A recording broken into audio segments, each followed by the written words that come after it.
একটা সময় বলিউডে পশুকে কেন্দ্র করে অনেক সিনেমা হতো, যা আজকাল তার আগের মতো দেখা যায় না। তবে অভিষেক কাপুর এবার নিয়ে আসছেন আজাদ নামে একটি সিনেমা, যে সিনেমার হিরো বা নায়ক একটি কালো ঘোড়া।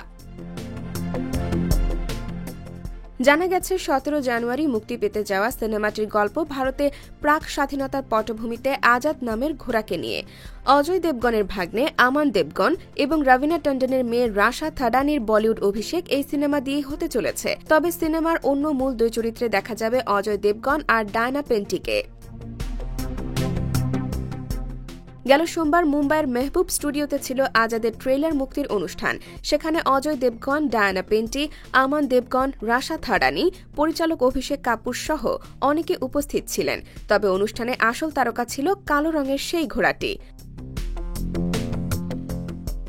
এর আগে একাধিক সিনেমায় ঘোড়ার পিঠে চেপে অ্যাকশন করতে দেখা গেছে অজয় দেবগনকে। চার্লি নামে একটি ঘোড়ার প্রসঙ্গ টেনে এই বলিউড তারকা বলেন, যতদূর জানি ইন্ডাস্ট্রির কাউকেই ওর পিঠে বসতে দিত না চার্লি, শুধু আমি ওর পিঠে বসতে পারতাম। চার্লি আমার খুব প্রিয় এক ঘোড়া, আমার অধিকাংশ ছবিতেই ও থাকতো। আফসোস চার্লি বেঁচে নেই।